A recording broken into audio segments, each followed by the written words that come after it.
ಮೈಸೂರು ಚಲೋ ಪಾದಯಾತ್ರೆ DCM DK Shivakumar ಮತ್ತೊಮ್ಮೆ ದೋಸ್ತಿ ನಾಯಕರುಗಳ ವಿರುದ್ಧ ಗುಡುಗಿದ್ದಾರೆ.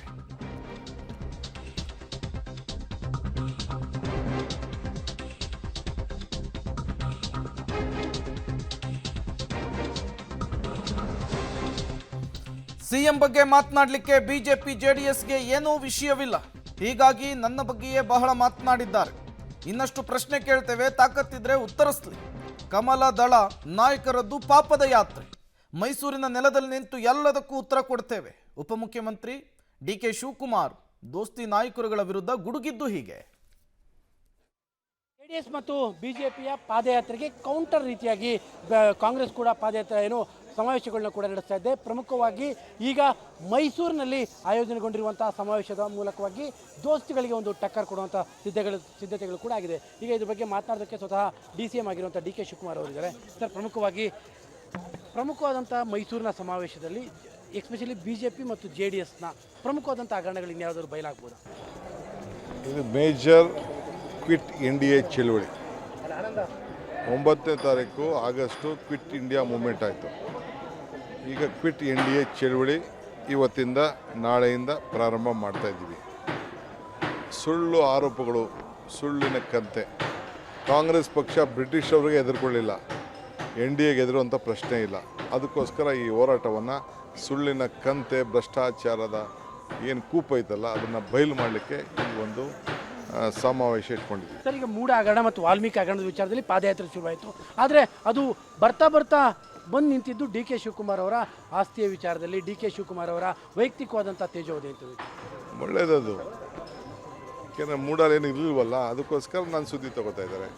ನಂದು ಏನು ಇಲ್ಲ ಅನ್ನೋದನ್ನ ಪ್ರೂವ್ ಮಾಡ್ತೀನಿ. ಸರ್, ಈಗ ಯಾವ ಸಮಾವೇಶದಲ್ಲೂ ಕೂಡ ಸಿದ್ದರಾಮಯ್ಯವರು ಕೂಡ ಬಂದಿರಲಿಲ್ಲ, ಅದಕ್ಕೆ ಮೂಲ ಕಾರಣ ಏನು? ಇಟ್ ಈಸ್ ಎ ಪೊಲಿಟಿಕಲ್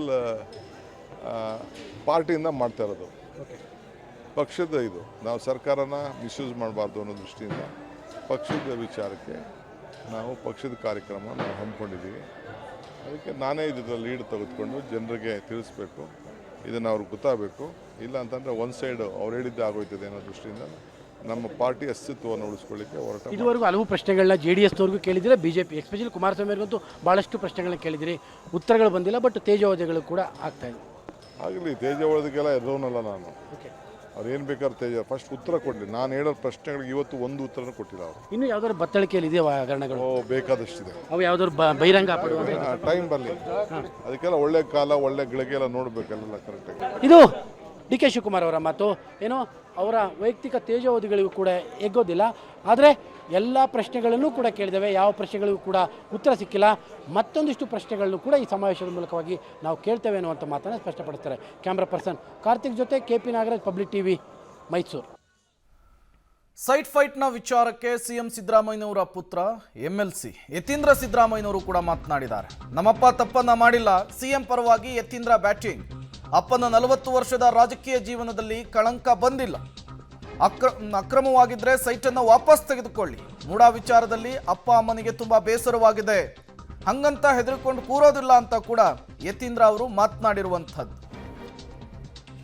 ಮೈಸೂರಿನಲ್ಲಿ ಕಾಂಗ್ರೆಸ್ನ ಬೃಹತ್ ಸಮಾವೇಶವು ಕೂಡ ಈಗಾಗಲೇ ಸಜ್ಜಾಗಿದೆ. ಈಗ ಇದ್ರ ಬಗ್ಗೆ ಮಾತನಾಡೋದಕ್ಕೆ ಸ್ವತಃ ಯತೀಂದ್ರ ಸಿದ್ದರಾಮಯ್ಯ ಅವರಿಗೆ ನಮ್ಮ ಜೊತೆಲಿದ್ದಾರೆ. ಸರ್, ಪ್ರಮುಖವಾಗಿ ಈ ಸಮಾವೇಶದಲ್ಲಿ ಇರುವಂಥದ್ದೇ ಸಿದ್ದರಾಮಯ್ಯನವರು ವಿರುದ್ಧ ಮಾಡಿರುವಂಥ ಎಲ್ಲ ಆರೋಪಗಳಿಗೆ ಉತ್ತರ ನೀಡುವಂಥ ಕೆಲಸ ಆಗುತ್ತೆ. ಖಂಡಿತ ತಂದೆಯವರು ಇವತ್ತು ಜನಾಂದೋಲನ ಅಂತ ಹೇಳಿ ಸಮಾವೇಶ ಮಾಡ್ತಿದ್ದಾರೆ. ಯಾಕೆ ಅಂತಂತಂದರೆ BJPಯವರು ಬರೀ ಕರ್ನಾಟಕದಲ್ಲಿ ಮಾತ್ರ ಅಲ್ಲ, ಇಡೀ ದೇಶದಲ್ಲಿ ಇವರು ಇದೇ ರೀತಿ ಚುನಾಯಿತ ಸರ್ಕಾರಗಳನ್ನು, ಜನಾದೇಶ ಪಡೆದು ಬಹುಮತ ಪಡೆದು ಆಯ್ಕೆ ಆಗಿರುವಂಥ ಸರ್ಕಾರಗಳನ್ನು ಇವರು ಕೆಡುವುದಕ್ಕೆ ವಾಮ ಮಾರ್ಗದಿಂದ ಪ್ರಯತ್ನ ಪಡ್ತಿದ್ದಾರೆ. ರಾಜ್ಯಪಾಲರ ಆಫೀಸ್ಗಳನ್ನು ಉಪಯೋಗಿಸ್ಕೊಳ್ಳೋದು, ಅವ್ರ ಮೇಲೆ ಕೇಂದ್ರ ತನಿಖಾ ಸಂಸ್ಥೆಗಳನ್ನು ಚೂ ಬಿಡುವಂಥದ್ದು. ಬರೀ ಕರ್ನಾಟಕದಲ್ಲಿ ಮಾತ್ರ ಅಲ್ಲ, ಮಹಾರಾಷ್ಟ್ರದಲ್ಲೂ ಅದೇ ಮಾಡಿದ್ದಾರೆ, ಡೆಲ್ಲಿಲೂ ಅದೇ ಮಾಡಿದ್ದಾರೆ, ಜಾರ್ಖಂಡಲ್ಲೂ ಕೂಡ ಅದೇ ರೀತಿ ಮಾಡಿದ್ದಾರೆ, ಬೇರೆ ಬೇರೆ ರಾಜ್ಯಗಳಲ್ಲೂ ಕೂಡ ಅದನ್ನೇ ಮಾಡಿದ್ದಾರೆ. ಸೊ ಹಾಗಾಗಿ ಯಾರು ಇವರು ಪೊಲಿಟಿಕಲ್ ಆಪೋನೆಂಟ್ಸ್ ಇರ್ತಾರೆ ಅವ್ರನ್ನ ಅಧಿಕಾರ ದುರುಪಯೋಗ ಪಡಿಸ್ಕೊಂಡು ಅವ್ರನ್ನ ತುಳಿಯುವಂಥ ಕೆಲಸ ಮಾಡ್ತಾ ಇದ್ದಾರೆ. ಚುನಾಯಿತ ಸರ್ಕಾರಗಳನ್ನು ಈ ರೀತಿ ವಾಮಾರ್ಗದಲ್ಲಿ ಬೀಳಿಸಿದ್ರೆ ಪ್ರಜಾಪ್ರಭುತ್ವ ಉಳಿಯೋದಿಲ್ಲ. ಸೊ ಹಾಗಾಗಿ ಜನರಿಗೆ BJPಯವ್ರ ಕುತಂತ್ರ ಮತ್ತು BJPಯವ್ರು ಹೇಗೆ ಪ್ರಜಾಪ್ರಭುತ್ವನ ಕೊಲೆ ಮಾಡ್ತಾರೆ ತಿಳಿಸ್ಕೊಡ್ಬೇಕು ಅಂತೇಳಿ ಈ ಸಮಾವೇಶ ಮಾಡ್ತಾ ಇದ್ದೀವಿ. ಜನರೇ ಇದನ್ನು ಆಂದೋಲನದ ರೀತಿಯಲ್ಲಿ ತೆಗೆದುಕೊಂಡು ಇಲ್ಲಿ ಸಮಾವೇಶಕ್ಕೆ ಬರ್ತಾರೆ. BJP ಅವರು ಏನು ಪ್ರಜಾಪ್ರಭುತ್ವವನ್ನು ಕೊಲ್ಲಬೇಕು ಅಂತ ಪ್ರಯತ್ನ ಮಾಡ್ತಾರೆ, ಅದನ್ನು ವಿಫಲಗೊಳಿಸ್ತಾರೆ. 40 ವರ್ಷದಲ್ಲಿ ಸಿದ್ದರಾಮಯ್ಯವ್ರ ಮೇಲೆ ಯಾವತ್ತಿಂತ ಒಂದು ಕಳಂಕ ಬಂದೇ ಇರಲಿಲ್ಲ.